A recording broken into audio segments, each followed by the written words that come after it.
Bismillahirrahmanirrahim. Assalamualaikum warahmatullahi taala wabarakatuh. Kaum muslimin yang dirahmati Allah, semoga Allah senantiasa curahkan segala rahmat, segala nikmat yang berkepanjangan dan tiadakan berhujung dari dunia hingga akhirat kelak insyaallah. Dan Allah pun kumpulkan kita para kaum muslimin di bawah naungan aras Allah beserta para nabi, beserta para orang-orang yang Allah kasihi, Allah sayangi, Allah cintai insyaallah, di bawah naungan aras Allah kelak insyaallah, di mana tiada naungan selain daripada naungannya insyaallah. Amin amin Allahumma amin. Kaum muslimin, hari ini saya akan mengunggah video ya, di mana seorang Dombiwati ya, Fatimah meminta sedekah ini ya, mencoba untuk menggurui orang yang sudah menjadi guru kan tidak masuk akal ya. Di dalam ya kata yang konon katanya dia adalah seorang murtadin ya, ketika dia membaca Al-Quran tidak bisa, setelah menjadi Kristen pun untuk mengetahui isi kitabnya pun tidak tahu, dan ketika menantang debat pun isinya hanya ngotot ya, tanpa dalil, ngotot tanpa logika, ngotot tanpa ilmu, ngotot hanya modal urat ya. Jadi sangat apa ya, mungkin ya menjadi seorang murtadin itu memang sudah dapat dipastikan ya, bodoh sampai mati gitu ya, memang sudah ditakdirkan ya, artinya takdir bodoh sampai mati. Semacam apa yang disampaikan Fatimah Sadiah ini ya, sedangkan dia itu tidak mempunyai kapasitas apa-apa dan tidak mempunyai ilmu apa-apa ya di dalam Islam maupun di dalam Kristen yang konon katanya jika memang itu adalah seorang murtadin. Nah sementara seperti Ustadz Zulkifli M. Abbas ini kan jelas beliau adalah seorang guru ya kan, dan ketika membaca surah-surah Al-Quran pun fasih ya kan, membaca Bible pun di luar kepala dan memaknai segala sesuatunya semuanya Alkitabiah sesuai dengan dalil yang ada, lain dengan Dombiwati satu ini hanya modal ngotot. Nah ini memang lagi pula memang ya itulah ya, menjadi Kristen bukan menjadi baik ya kan, bukan menjadi baik. Jadi malah semakin ya seperti kelakuan Fatimah sedekah, meminta sedekah ini, apa yang dia sampaikan tidak ada kebenaran di sana dan tidak ada ilmu yang dapat dipetik dari sana gitu ya. Semuanya berdasarkan asumsi yang tidak bermutu, tidak berilmu, tidak berbobot sama sekali ya. Begini mulutnya ya Allah, kotor ya, artinya hanya panjang muncung. Tidak ada ilmunya sama sekali. Mari kita saksikan videonya. Itu adalah Allah itu sendiri. Kan udah saya bilang, Yesus tidak pernah ngemis-ngemis minta disembah, tetapi kita punya akal budi dan ya karena dia memang bukan Tuhan. Ya karena memang dia bukan Tuhan. Siapa yang memberi hidup yang kekal, Pak? Kamu bilang Allah Tuhan. Nah, ayatnya di mana tuh? Coba dibaca dulu sebelum Yohanes 17 ayat 3-nya. Baca dulu di situ biar kamu tahu siapa yang beri hidup yang kekal itu, gitu loh. Coba Anda bacakan. Coba Anda bacakan dalilnya. Saya ingin dengar. Kitab dulu ya. Ya. Sabar. Saya akan mempertanyakan begini sih ya. Alasan umat muslim itu mempercayai Muhammad ini sebagai nabi penyempurna. Nah, ini yang selama ini tidak pernah terjawab sama sekali dari teman-teman muslim. Ya. Jadi saya minta mungkin dari Pak Zulkiflinya bisa memberikan bukti ya bahwa Muhammad ini benar-benar adalah nabi penyempurna. Yang disempurna ini dari segi apanya gitu. Kami umat Islam ini sangat bingung. Kok bisa ya nabi ini diklaim sebagai nabi penyempurna, yang disempurna ini apa gitu. Biar teman-teman semuanya bisa lihat. Silakan Pak Zuma. Oke, silakan, timer sudah berjalan. Pak Zuma. Oke. Jadi pertanyaan yang sangat bagus. Apa yang disempurnakan oleh Al-Quran? Jadi ketika kita berbicara mengenai Al-Quran, berarti ini terkait dengan kitab-kitab sebelumnya. Di mana kitab sebelumnya, di mana para nabi itu tentu diutus membawa syariat, hukum-hukum Tuhan. Di mana hukum Tuhan itu jelas adalah merupakan pedoman hidup manusia di dalam kesehariannya, kaitannya berhubungan dengan Sang Pencipta alam semesta dan juga hubungannya dengan sesama makhluk ya, sesama manusia. Nah, apa yang kemudian yang disempurnakan oleh Al-Quranul Karim tentu adalah syariat. syariat-syariat yang diajarkan oleh Allah kepada nabi-nabi sebelumnya yang belum disempurnakan. Itulah yang diajarkan, yang disempurnakan oleh Al-Quran. Contoh, tapi sebelumnya mereka juga bersyahadat, berikrar, mengajarkan, meyakinkan umatnya untuk mengetahui bahwa Tuhan pencipta alam semesta itu hanya satu. Ya, hanya satu, bukan dua, bukan tiga, dan dia tidak pernah berinkarnasi. Kedua, nabi-nabi sebelum Rasulullah Muhammad SAW itu telah mengajarkan bertaubat, mengajarkan berdoa kepada Allah, mengajarkan beribadah dengan cara bersujud. Ya.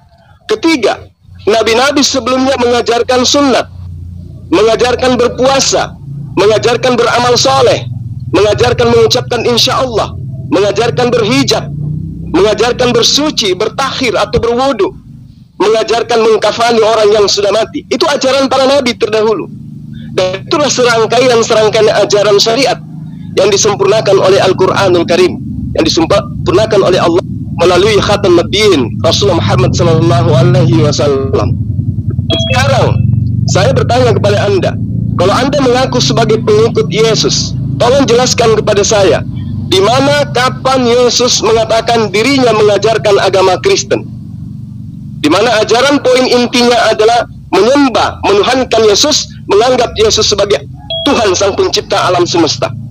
Di mana Yesus menjamin keselamatan bagi orang yang menuhankan dirinya. Silakan.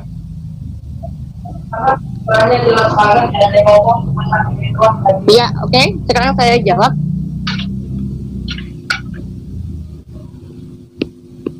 Halo. Ya, silakan kita menyimak. Ya, tolong Halo. diperhatikan di screen itu timer sudah berjalan ya. Oh, saya kira gini, Pak. Bapak mempertanyakan mengenai tentang kapan ini kita diajarkan berkerudung, diajarkan bersunat, diajarkan harus apa yang Anda katakan tadi ya, terlalu panjang tadi ya. Jadi mana ada pernyataan kita harus berjilbab, kita harus menutupin wajah dan segala macam, mana nggak ada. Kata siapa? Ya, yang Anda katakan sebagai apa tadi? Kristen. Yesus itu adalah Yesus Kristus sang Mesias. Kita ini adalah umat pengikut Yesus. Ya, artinya kita muridnya Yesus. Yesus tidak mengajarkan kamu wajib sunat, nggak ada. Ya.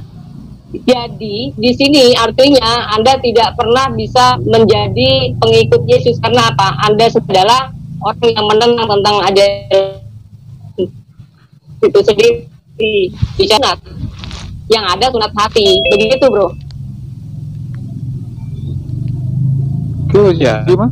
Yesus mengatakan jelas, memang tidak pernah mengajarkan Kristen, karena Yesus tidak pernah mengajarkan Kristen. Jadi saya tidak bertanya tentang Kristen, yang saya tanya tentang Yesus. Kapan dia mengajarkan tentang Kristen? Itu poinnya. Kaitannya dengan itu sangat jelas. Jangan kamu menyangka aku datang meniadakan hukum Taurat. Aku tidak menyediakannya meskipun yang paling terkecil. Barang apa yang meniadakan mengajarkan kepada orang lain, maka dia akan menempati tempat yang terendah di dalam api neraka, di dalam kerajaan Allah. Itu ajaran Yesus kepada Bani Israel, bukan kepada Kristen. Kalau Kristen kan itu bukan umatnya Yesus. Nah, sekarang Anda buktikan, pernah tidak Yesus mengajarkan Kristen? Silakan Anda tunjukkan bukti. Itu apa? Kristen itu apa? Kristen itu apa dulu? Kamu harus tahu. Definisi Kristen itu apa dulu? Coba saya akan jawab dulu kamu ini. Setelah jawab baru saya akan berikan penjelasan. Saya tahu definisi Kristen itu. Apa itu? Adalah pengikut apa? Yesus. Ya kan? Yes. Kalau pengikut Kristus tadi sudah saya bilang, Yesus tidak pernah menyadari kita wajib sunat lahiriah. Yesus juga tidak mengajarkan kita wajib berhijab. Mana Pak ayatnya? Di mana? Ayat berapa? Tolong passwordnya ya, silakan. Di mana Pak? Jadi ganti-gantian. Ucapkan. Di mana Pak ayatnya? Coba berikan dalil. Silakan dijawab. Anda jawab dulu saya, mana dalil pernyataan Yesus mengajarkan kekristenan? Kalau dalilnya Yesus mengaku untuk Bani Israel bertaburan di dalam kitabmu. Sekarang ayatnya Yesus diutus untuk Kristen mana? Tunjukkan pada saya. Makanya saya bilang katanya pengikut Kristus, pengikut Yesus. Kalau Kristus itu artinya, ya kan, pengikut Kristus harus mengikuti Yesus. Yesus tidak pernah mengajarkan, menyuruh kita wajib sunat lahir, Pak. Dari tadi paham maksud saya. Yesus juga tidak menyuruh kita wajib berkerudung, Pak. Mana ayatnya? Saya bilang kan begitu, ya kan? Kalau udah tahu definisi Kristus adalah pengikut Kristus, kita harus ngikutin ajarannya dia. Terutama salah 1 di Matius 28 ya ayat 19 mengatakan kita wajib menjadikan semua bangsa itu adalah muridnya Yesus dan bukan muridnya Muhammad. Saudara, bagaimana saudara ini? Anda belum menjawab. Sisipan. Loh, udah saya jawab. Anda belum menjawab dalil di mana Yesus mengajarkan kekristenan menyembah dirinya. Silakan. Handle dulu biar diskusinya nggak saling tumpang tindih. Silakan ya, kalau sudah selesai berbicara, ucapkan, silakan dijawab. Jadi timnya itu nggak bergonta-ganti. Ini moderatornya bingung ini kalau semua saling menjawab, ini gimana ngaturnya. Sedangkan ini waktu tim bercatur. Ini Kupius, silakan. Pak moderator, saya kan ya, sudah memberikan penjelasan ya mengenai tentang definisi Kristus ini apa, kan gitu. Saya tanya Pak Juma bilang itu adalah pengikut Kristus. Di situ saya sudah memberikan penjelasan pengikut Kristus yang harus ngikutin ajarannya Yesus. Yesus tidak pernah menyuruh umatnya untuk wajib sunat lahiriah. Yesus juga tidak pernah menyuruh untuk berhijab. Kalau memang apa yang ditanyakan oleh Bang Juma itu tadi seperti itu, saya minta dalilnya dari mana gitu loh Pak. Silakan Pak Juma. Nah, pertanyaannya semoga dipahami sama Mas Juma ya. Silakan Mas Juma. Oke. Di dalam Yohanes, coba dengarkan baik-baik. Di dalam Yohanes 10 ayat 27, Yesus mengatakan, jika aku mengenal muridku, muridku mengenal aku, mereka mendengarkan perkataanku dan mengikuti aku. Sekarang, ketika Anda mengatakan, mana dalilnya Yesus memerintahkan berjilbab? Mana dalilnya Yesus memerintahkan bersunat? Saya jawab kembali, saya tanya balik kepada Anda. Mana dalilnya Yesus mengajarkan Bani Israel untuk menyembah dirinya? Tunjukkan, silakan. Kalau kita melihat ya apa yang tertulis bahwa firman itu adalah Allah itu sendiri dan firman itu menjadi manusia, nggak usah dia menyuruh-nyuruh kita menyembah, tetapi Yesus tidak pernah menolak ketika dia disembah ya. Tapi yang pertanyaan saya yang tadi Pak ya, kalau Yesus itu harus di perintahnya atau perkataannya, menuruti perkataannya, muridnya harus mengikuti perkataannya. Perkataan Yesus, pergilah jadikanlah semua bangsa muridku. Yang jadi pertanyaan, kenapa kalian bisa mempercayai Muhammad sebagai muridnya Muhammad, sebagai bukan muridnya Yesus untuk membaptis? Bagaimana Bang Juma?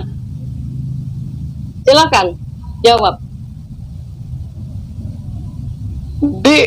Ketika kami percaya kepada Rasulullah Muhammad SAW, ya, itu adalah merupakan sebuah perintah dari Allah. Ya. Bahwa di dalam surah Ali Imran ayat 31, Qul in kuntum tuhibbunallah fattabi'uni yuhibbukumullah wa yaghfir lakum dzunubakum wallahu ghafurur rahim.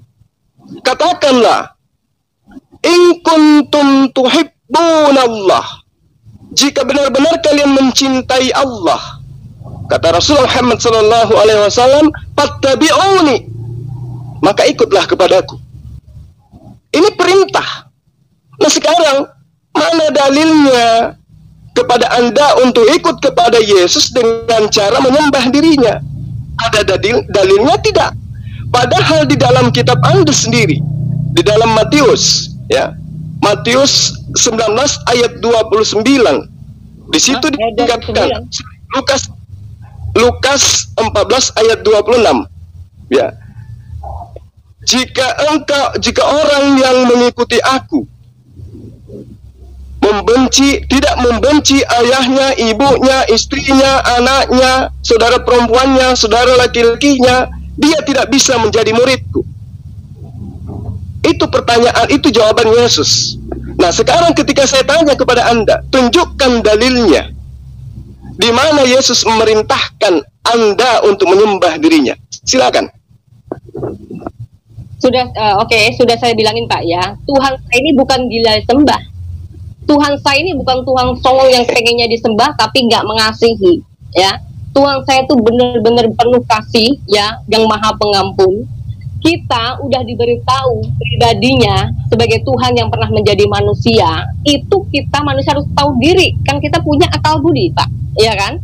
Kalau sudah punya akal budi, nggak usah disuruh sembah, kalau tahu itu Tuhan harus disembah, Pak. Yang jadi pertanyaan Kak tadi, yang Anda tuduhkan, kenapa nggak dijawab? Perintah Yesus itu untuk menjadikan semua bangsa muridnya Yesus. Kenapa justru Anda membelokkan pengajarannya Yesus? Itu, Pak. Silakan dijawab, Pak. Nggak usah melebar kemana-mana, ya. Oke, sekarang Anda menjadi murid atau menjadi hambanya Yesus? Jawab. Saya sebagai muridnya Yesus, sekaligus saya adalah hambanya Yesus, sekaligus saya anaknya Yesus.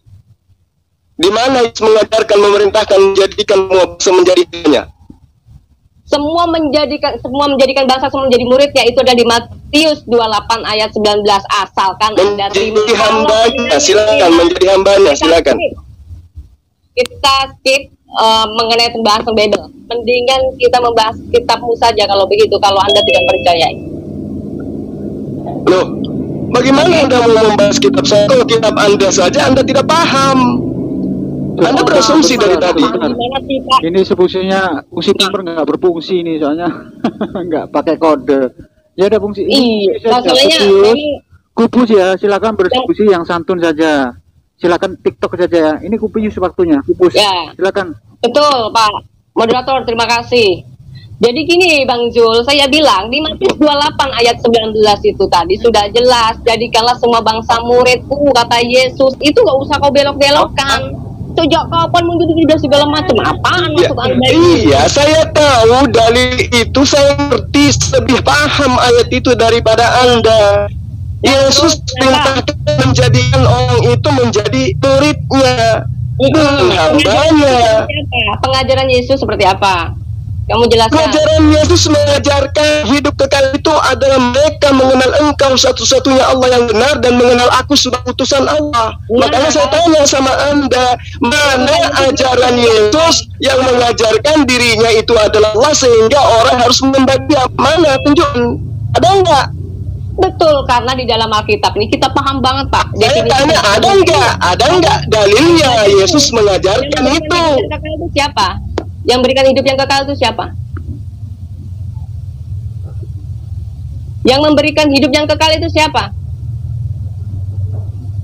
Allah, tentu Allah, bukan Yesus. Allah, kalau begitu Pak, jangan cuma hanya Yohanes 17 ayat 3-nya doang yang dibaca. Baca semua. Itu pernyataan Yesus. Iya. Itu pernyataan Yesus. Makanya saya tanya sama Anda, kalau Anda itu adalah murid Yesus, kenapa justru Anda menuhankannya?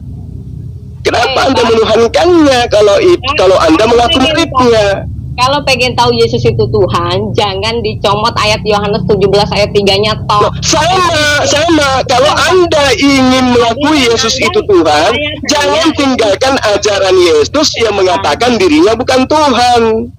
Kalau Yesus yang memberikan hidup yang kekal, berarti dia Tuhan kan? Oh, Yesus mengatakan aku tidak dapat berbuat apa-apa dari diriku sendiri.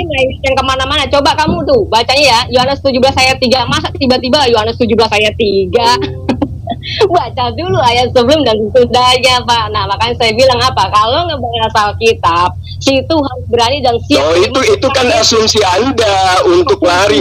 Tunjukkan aja sekarang dalilnya. Sekarang dalilnya di mana Yesus mengaku dirinya itu adalah Allah itu sendiri. Kan udah saya bilang, Yesus tidak pernah ngemis-ngemis minta disembah, tetapi kita punya akal budi. Ya, karena dia memang bukan Tuhan. Ya, karena memang dia bukan Tuhan. Siapa yang memberi hidup yang kekal, Pak? Kamu bilang Allah, Tuhan. Nah, ayatnya di mana tuh? Coba dibaca dulu sebelum Yohanes 17 ayat 3-nya. Baca dulu di situ biar kamu tahu siapa yang beri hidup yang kekal itu, gitu loh. Coba Anda bacakan. Coba Anda bacakan. Coba Anda bacakan dalilnya. Saya ingin dengar. Kitab dulu ya. Ya. Sabar. Tapi kalau memang bisa ditampilkan, moderator, tolong dong, bisa ditampilkan lah itu. Ya silakan untuk teman-teman yang mau Yohanes 17 ayat 3. Tolong dibantu. Yohanes 17 ayat dari 1 ya. Demikianlah kata Yesus, lalu ia menengadah ke langit dan berkata, Bapa, telah tiba saatnya permuliakanlah anakmu supaya anakmu mempermuliakan engkau. Sama seperti engkau telah memberikan kepadanya kuasa atas segala yang hidup, demikian pula ia akan memberikan hidup yang kekal kepada semua yang telah engkau berikan kepadanya. Ini coba ayat yang keduanya coba gimana Pak? Menurut Pak Juma bagaimana? Siapa yang berikan hidup yang kekal ini Pak di sini? Bentar ya, ditahan dulu biar kita tampilkan ayatnya. Kita sama-sama belajar. Tolong Mas Yan, tampilkan Yohanes pasal 3 ayat berapa tadi? Dari ayat 1 aja Pak, dibaca semua. Ayat 1, oke. Sampai habis itu biar kita ini paham. Itu tolong dibaca itu. Yang mana yang mau ditunjukkan ini? Silakan. Bentar Pak, saya masuk ke Zoom lagi ini tadi nih. Ya ini. Ya, itu si keren. Ya. Yohanes 17 Pak, Yohanes 17 ayat 3. Ini Yohanes berapa? Yohanes 17 Pak, dari 1 Pak, dari 1 kita baca, jangan cuma hanya 3-nya doang. Baik, saya yang bacakan ya. Atas siapa? Mbak Fatimah yang bacakan. Ya, inilah hidup yang kekal itu, yaitu sebentar Pak, dari 1 Pak, dari 1 Pak, dari 1 Pak, jangan dipotong. Ya. Demikianlah kata Yesus, lalu ia menengadah ke langit dan berkata, Bapa, telah tiba saatnya permuliakanlah anakmu, supaya anakmu mempermuliakan engkau, sama seperti engkau telah memberikan kepadanya kuasa atas segala yang hidup, demikian pula ia akan memberikan hidup yang kekal kepada semua yang telah engkau berikan kepadanya. Ini di sini konteksnya, dia juga memberikan hidup yang kekal kepada semua yang telah engkau berikan kepadanya ya. Inilah hidup yang kekal itu, yaitu bahwa mereka mengenal engkau satu-satunya Allah yang benar, dan mengenal Yesus Kristus yang telah engkau utus. Aku telah mempermuliakan engkau di bumi dengan jalan menyelesaikan pekerjaan yang engkau berikan kepadaku untuk melakukannya. Oleh sebab itu, ya Bapa, permuliakanlah aku padamu sendiri dengan kemuliaan yang kumiliki di hadiratmu sebelum dunia ada. Aku telah menyatakan namamu kepada semua orang yang engkau berikan kepadaku dari ini kok kepotong. Lanjut Pak, yang 6-nya belum selesai nih Pak. Lanjut ayatnya semua Pak. Itu ayat 6 sudah. Itu dibaca aja Ini Pak. Lanjut sampai ke atas nggak bisa Pak dibaca. Ini sampai 6 doang. Nah, aku telah menyatakan namamu kepada semua orang yang engkau berikan kepadaku dari dunia. Mereka itu milikmu dan engkau telah... Jangan di jalan-jalan terus, ini jalan-jalan. Udah stop. Udah Pak. Stop dulu saya biar kita baca dulu. Mereka itu milikmu dan engkau telah memberikan mereka kepadaku dan mereka telah menuruti firman-Mu. Sekarang mereka tahu bahwa semua yang engkau berikan kepadaku itu berasal daripadamu, sebab segala firman yang engkau sampaikan kepadaku telah kusampaikan kepada mereka dan mereka telah menerimanya. Mereka tahu benar-benar bahwa aku datang daripadamu dan mereka percaya bahwa engkaulah yang telah mutus aku. Aku berdoa untuk mereka, bukan untuk dunia aku berdoa, tetapi untuk mereka yang telah engkau berikan kepadaku, sebab mereka adalah milikmu. Lanjut lagi Pak. Dan segala milikku, stop, oke, stop. Dan segala milikku, aduh, itu sudah terlihat itu. dan segala milikku adalah milikmu dan milikmu adalah milikku, dan aku telah dipermuliakan di dalam mereka. Ya, ini harus digaris bawahi juga ya. Dan aku tidak ada lagi di dalam dunia, tetapi mereka masih ada di dalam dunia, dan aku datang kepadamu, ya Bapa yang kudus, peliharalah mereka dalam namamu, yaitu namamu yang telah engkau berikan kepadaku. Ini namanya Bapa ya, diberikan kepada sang anak ini Yesus ya, supaya mereka menjadi satu sama seperti kita. Selama aku bersama mereka, aku memelihara mereka dalam namamu, yaitu namamu yang telah engkau berikan kepadaku. Ini artinya gini, selama aku bersama mereka ketika dia datang sebagai manusia ya, lalu memelihara mereka di dalam nama Bapa. ya, yaitu namamu yang telah engkau berikan kepadaku. Aku telah menjaga mereka, dan tidak ada seorang pun dari mereka yang binasa selain daripada dia yang telah ditentukan untuk binasa, supaya genaplah yang tertulis. Ya, ini semuanya Yesus datang ini menggenapi ya, seperti halnya di Matius 5 ayat 17 itu mengatakan dia datang untuk menggenapi Taurat, tetapi dia datang untuk menggenapinya. Nah ini Yohanes 17 ayat 1 sampai selesai ini memberikan penegasan bahwa kedatangannya sebagai manusia harus menggenapi apa yang tertulis dalam kitab para nabi. Ya, ini tadi barusan kita baca bersama ya. Selama aku bersama mereka, nah ini tadi ya, genaplah yang tertulis dalam kitab suci di ayat 12-nya. Lalu ke-13, tetapi sekarang aku datang kepadamu dan aku mengatakan semuanya ini sementara aku masih ada di dalam dunia. Dia mengatakan ini karena selama dia masih ada di dunia, supaya penuhlah sukacitaku di dalam diri mereka. Ya, oke, mungkin sampai sini juga sudah lumayan cukup. Tetapi lebih bagus memang harus baca. Aku telah memberikan firman-Mu aja, biar kita di sini kepada jelas. Oke. Aku telah memberikan firman-Mu kepada mereka dan dunia membenci mereka. Ya, karena mereka bukan dari dunia sama seperti aku bukan dari dunia. Aku tidak meminta supaya engkau mengambil mereka dari dunia, tetapi supaya engkau melindungi mereka daripada yang jahat. Mereka bukan dari dunia sama seperti aku bukan dari dunia. Kuduskanlah mereka dalam kebenaran, firman-Mu adalah kebenaran. Sama seperti engkau telah mengutus aku ke dalam dunia, demikianlah pula aku telah mengutus mereka ke dalam dunia. Dan aku menguduskan diriku bagi mereka, supaya mereka pun dikuduskan dalam kebenaran.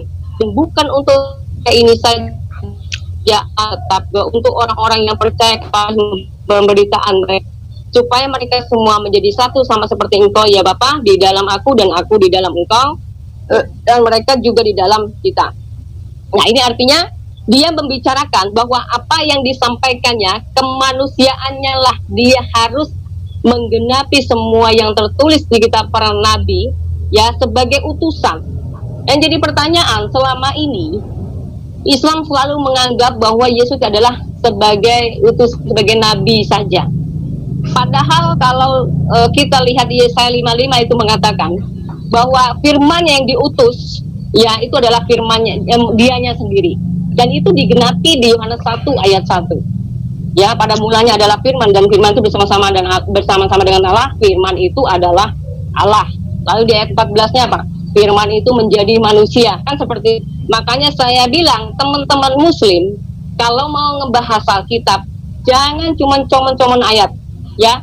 Kita membaca satu perikop saja kita masih membutuhkan ya ayat-ayat yang lain ya, surat-surat yang lain. Apalagi cuma main comot-comot ayat, pasti sudah di sini sudah nggak akan bisa paham yang dimaksud utusan di sini apa. Sudah. Tuhan Yesus diutus sebagai apa? Oke, silakan. Sudah cukup ya? Baik. Oke, silakan Mas Suma.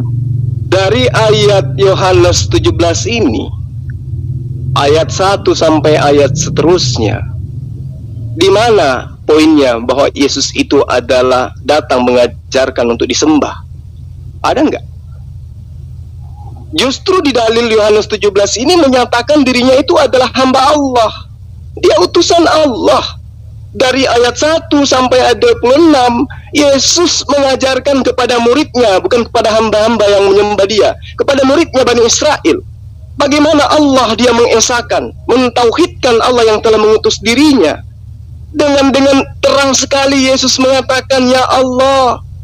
Ya, lalu ia menengadahkan tangan ke langit. Itu ngapain Yesus? Berdoa. Lalu Anda mengatakan sebagai manusia, lah iya memang dia manusia.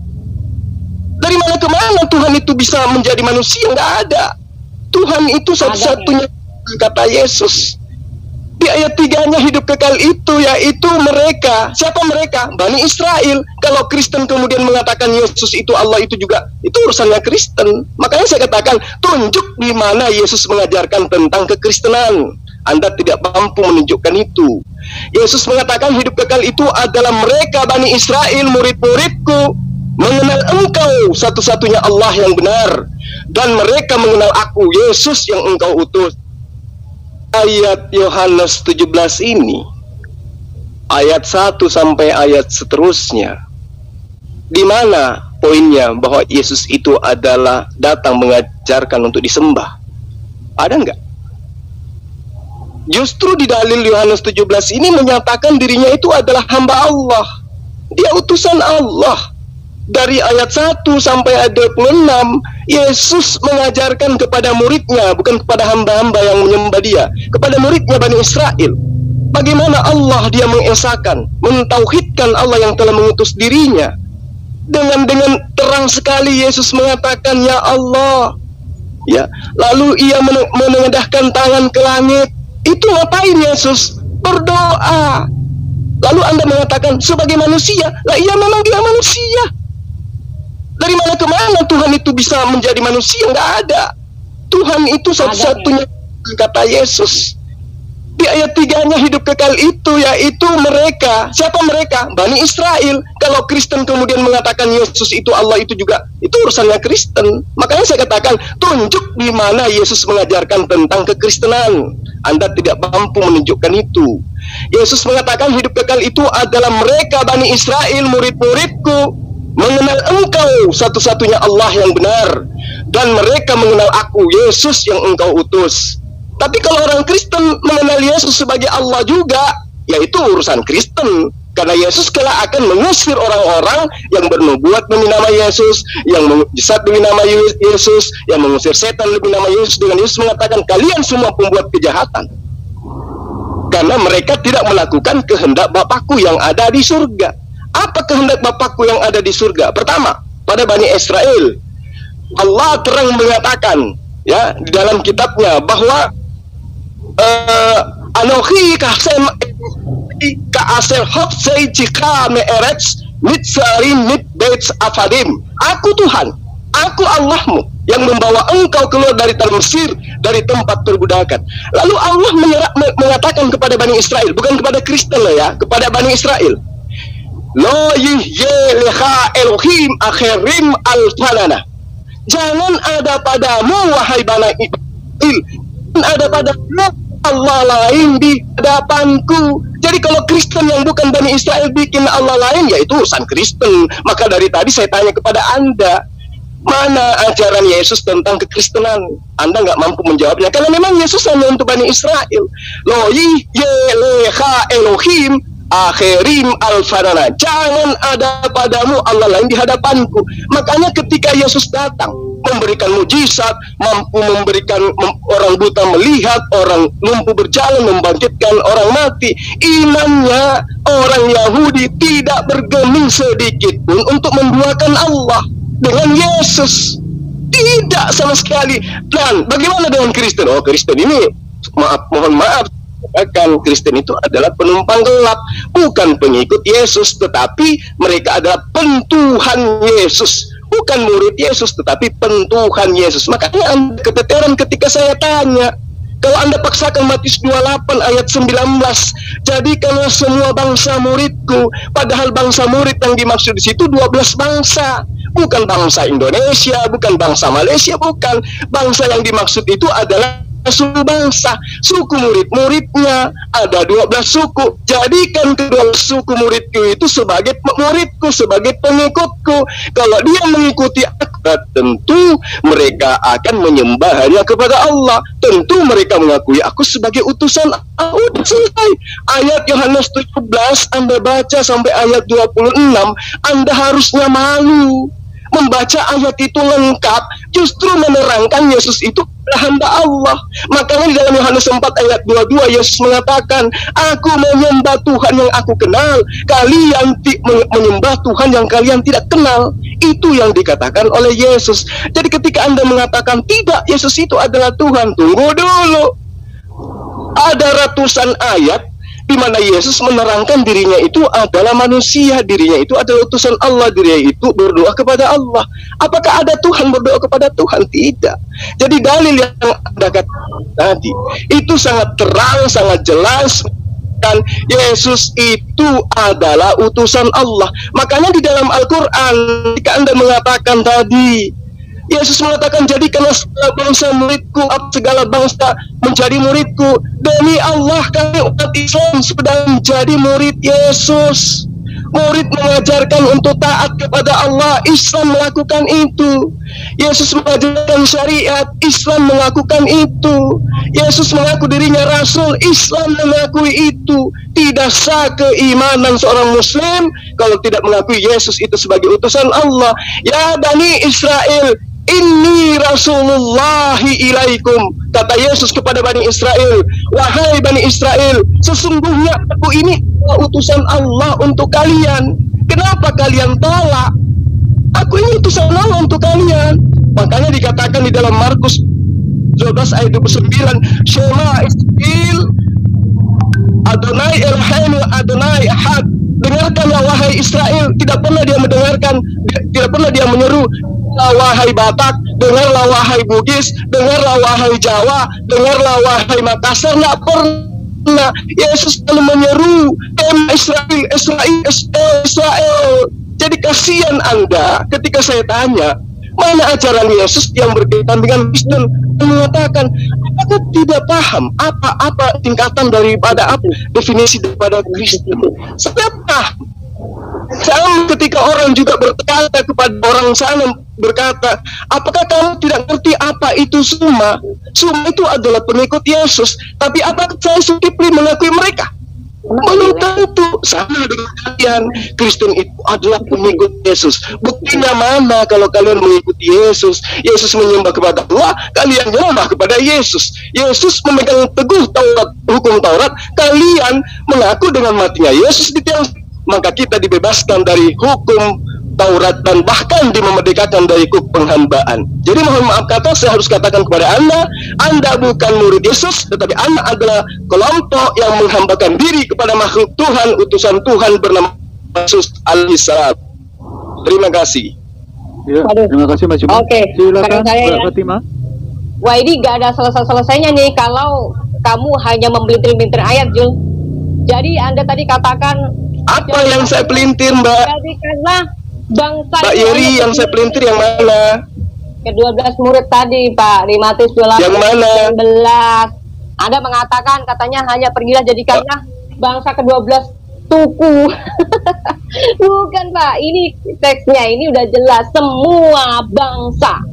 Semua bangsa. Tidak dikatakan ke-12 bangsa, Pak, tapi semua bangsa. Nah, ini salah satu yang Anda selama ini cuma hanya modal mulut ngerocos, yang cuma hanya modal pinter ngomong, ya. Terus saya kasih tahu Anda lagi ya, bicara mengenai tentang Yohanes 17 ya, kita baca sekotanya, bukan saya yang malu, Pak. Anda harus malu, emangnya surat Yohanes cuma ayat 17, ya kan? Itu kan saya bilang harus dibaca semua konteksnya, dari Yohanes 1, Yohanes 2 ayat 3 dan seterusnya.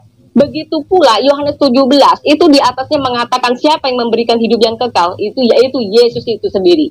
Lalu Anda mengatakan bahwa Anda lah atau umat Islam lah sebagai murid Yesus. Pengajaran Yesus saja semuanya kau tantang semua, kau semuanya kau ini semua, ya. Yesus tidak mengajarkan kau berpoligami. Yesus tidak mengajarkan engkau untuk bisa memusuhi orang-orang kafir dan menghakimi orang lain.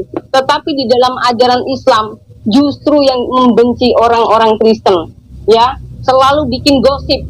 Bikin gosipnya katanya orang Nasrani dan Yahudi tidak akan senang kepada kamu selama kalian tidak masuk agama mereka, katanya gitu kan. Itu gosip. Tidak pernah ada ajaran Yesus mengatakan seperti itu. Nah, inilah kepala kalian selama ini hanya dipenuhi dengan kesombongan dan juga fitnah, ya, yang selama ini tidak pernah ada datanya. Kalau memang benar Zulkifli, Anda sebagai muridnya Yesus, ya, seharusnya menjadikan semua bangsa jangan kau pelintir ke-12 bangsa, Zulkifli. Inilah yang menjadi penyelewengan, ya, ayat-ayat yang bisa kalian selewengkan selama ini, ya, sepertinya ajaran Muhammad, semua menyelewengkan, mengklaim sebagai kitab sempurna, penyempurna. Yang disempurnakan itu apa? Mengenai hukum-hukum Taurat kah? Nah, yang tadi pertanyaan saya dari awal, yang disempurnakan Muhammad ini apa? Sehingga membuat kacau jadinya Islam dan Kristen selalu ribut mencari pembenaran pada ya. Padahal di dalam dalil Quran itu sendiri menyatakan membenarkan kitab terdahulu. Lalu kitab mana yang dibenarkan? Masa tiba-tiba ujuk-ujuk bilang katanya kitab yang dirubah? Kitab yang dirubah kok logikanya dibenarkan? Ini kan aneh. Kan begitu Zulkifli, ya. Jadi jangan suka mempelintir ayat kalian itu. Ya, bicara jujur aja.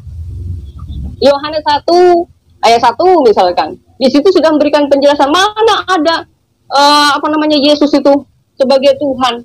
Nah, kalau kamu punya akal, baca. Makanya saya bilang terima. Kalau kamu bisa menerima firman itu adalah Allah itu sendiri yang datang menjadi manusia, ya kamu akan mengaku Yesus itu Tuhan. Yang jadi masalah kamu tidak mengakui bahwa Tuhan itu menjadi manusia, yaitu ya repot. Tuduhan kalian selalu bilang surat Paulus yang nggak sesuai dengan udel kalian, ya kan gitu. Iya kan? Selama ini begitu. Oke, silakan. Ya, terima kasih. Silakan, Mas Juma. Oke, baik. Jadi di dalam Devarim 4 ayat 35,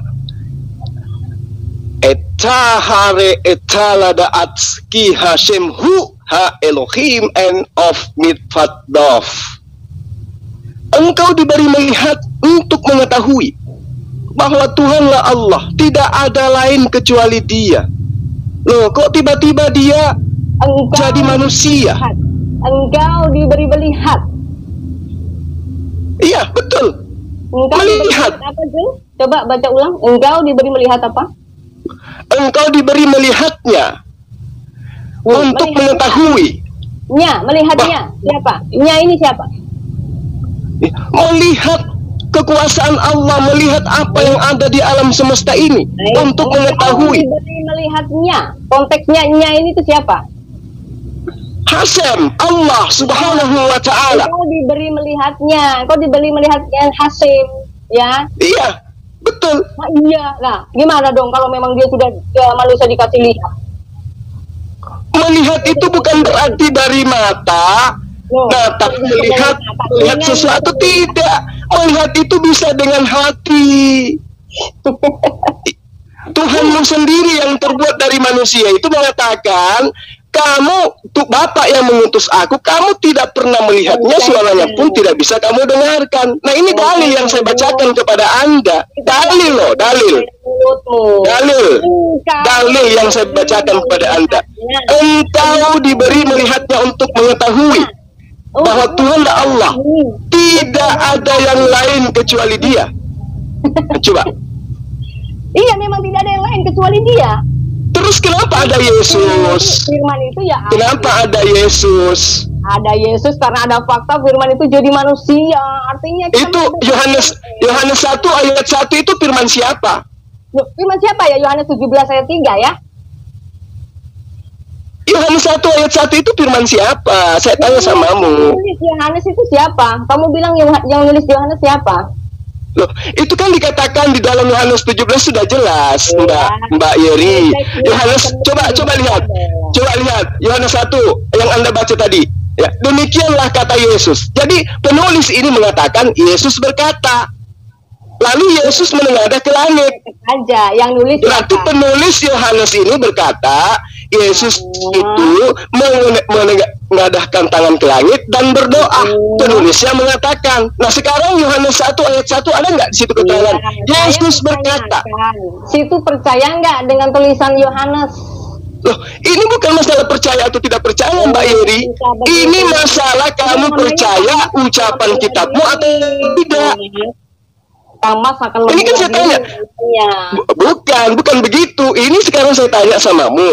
Kamu percaya nggak dalil itu sebagai firman Tuhan? Kalau Anda percaya, makanya saya tanya, Yohanes 1 ayat 1 itu perkataan siapa?